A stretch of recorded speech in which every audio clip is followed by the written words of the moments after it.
Meu irmão, minha irmã, o mês de setembro é o mês dedicado à Sagrada Escritura, à Bíblia. E a liturgia de hoje nos convida a abrir os ouvidos e os lábios para escutar a palavra de Deus, para acolhê-la em nosso coração e ir proclamar, com ardor missionário, que o reino de Deus já chegou. Na primeira leitura, o profeta Isaías ele anuncia ao povo sofrido do exílio um sinal de iminência da sua libertação. A cura de surdos, a cura de mudos, dos coxos e dos cegos. Isso significa para os judeus, esses sinais significa que o Messias já está no meio do povo. Para a religião judaica, esses sinais simbolizavam que o Messias estava ali. Na segunda leitura, o apóstolo São Tiago convida a não discriminar as pessoas e acolher com especial bondade os pequenos e os pobres, aqueles mais necessitados. Já no Evangelho segundo São Marcos, nós temos a realização da profecia da primeira leitura. Jesus abre os ouvidos e solta a língua de um homem surdo e mudo. E o povo entusiasmado vê nesse sinal, nessa cura, um grande sinal da presença do poder salvífico do Messias, e o povo exclama: tudo ele tem feito bem, faz os surdos ouvirem e os mudos falarem. Como a criação, quando Deus, lá no início, lá na origem de tudo, viu que todas as coisas eram boas. Quem é esse surdo mudo do Evangelho de hoje? É uma pessoa incapaz de escutar? É uma pessoa incapaz de falar? O que seríamos nós sem o uso da palavra? A palavra é o meio por excelência de comunicação do homem, é a forma que temos para nos comunicar. A criança não precisa só do alimento, ela necessita também de palavras de amor, palavras de carinho. Numa relação, por exemplo, de namorados, tem necessariamente que traduzir, em palavras aqueles sentimentos que um tem no coração em relação ao outro. A palavra, ela acompanha o nascimento e o desenvolvimento do amor, da amizade, dos afetos. Até os mudos conversam, eles falam através de gestos, os sinais, as libras.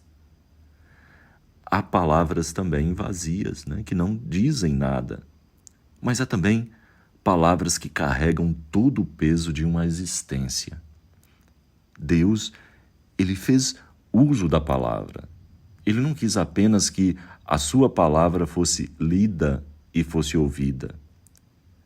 Deus quis que fosse essa palavra vista, que essa palavra andasse no meio dos homens. Ele próprio se fez palavra, verbo, na pessoa do seu Filho Jesus Cristo. E essa palavra de Deus, ainda hoje, nós a encontramos em parte escrita num livro que nós chamamos de Bíblia. Muito se perdeu ao longo da história, provavelmente muitas coisas que foram escritas não estão ali. Muito ainda permanece escondida em nossos corações e aguarda que a escutemos e anunciemos. É o que nos lembra São Tiago, quando ele diz: acolhei com humildade a palavra que lhes foi plantada no coração. A partir do Evangelho de hoje, nós poderíamos nos perguntar quem são os mudos e os surdos do nosso tempo. Diante da realidade em que vivemos, esses mudos e surdos são os que ficam indiferentes, são aqueles que vivem fechados no seu mundo, de ouvidos fechados à proposta de Deus, também de coração fechado aos irmãos, ao próximo. Nada veem, nada escutam, nada falam. Preferem que sua voz só seja ouvida na hora de rezar, permanecendo cegos, surdos e mudos aos problemas do aqui e agora de nossa história, aos problemas da vida real. O surdo-mudo, ele representa no Evangelho os que não se preocupam em comunicar, em partilhar a vida, em dialogar. E Cristo convoca a ouvir o clamor dos que sofrem e a falar em defesa da justiça, dos direitos humanos, na honestidade pública. Quantas pessoas continuam sendo surdas mudas? Diante da família, quem são os surdos mudos? São aqueles que não têm tempo. Aqueles que não têm tempo para escutar, não têm tempo para falar, e quando falam é bronca.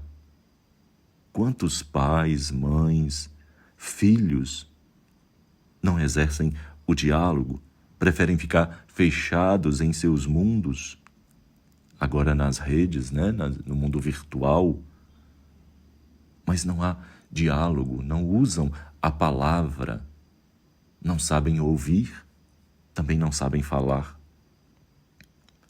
Quem são esses surdos mudos também diante da Bíblia? São os que têm ouvidos e a boca fechados à palavra de Deus. São os que não leem, não escutam, não estudam, não anunciam. Quantos católicos surdos mudos? Que tal valorizar um pouco mais a Bíblia neste mês?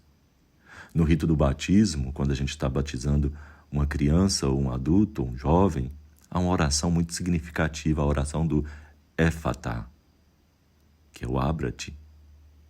O padre diz: o Senhor Jesus, que fez os surdos ouvirem e os mudos falarem, te conceda que possas logo ouvir a palavra e professar a fé para o louvor e para a glória de Deus Pai. Desde o batismo, nossos ouvidos se abriram para escutar a palavra e a nossa língua se soltou para professar a fé e louvar o Senhor. Nossos ouvidos estão atentos à palavra divina e nossa boca é palavra de oração permanente? O Evangelho de hoje nos fala do milagre do surdo-mudo. Jesus tocou os ouvidos e a boca do doente e ele começou a escutar e a falar. A missão da igreja é trazer e apresentar essas pessoas a Jesus para que ele as liberte de todos os males. Meu irmão, minha irmã, peçamos a Cristo que toque também nossos ouvidos, para que se tornem sensíveis em escutar sua palavra. Que Ele toque nossos lábios, para que se tornem entusiastas em anunciar, e nossas mãos, para que nos tornemos generosos em testemunhá-las. Que Ele toque nossos pés, para que desperte em nós esse novo ardor missionário. Louvado seja nosso Senhor Jesus Cristo, para sempre seja louvado. E abençoe-vos o Deus onipotente, o Pai, o Filho e o Espírito Santo. Amém.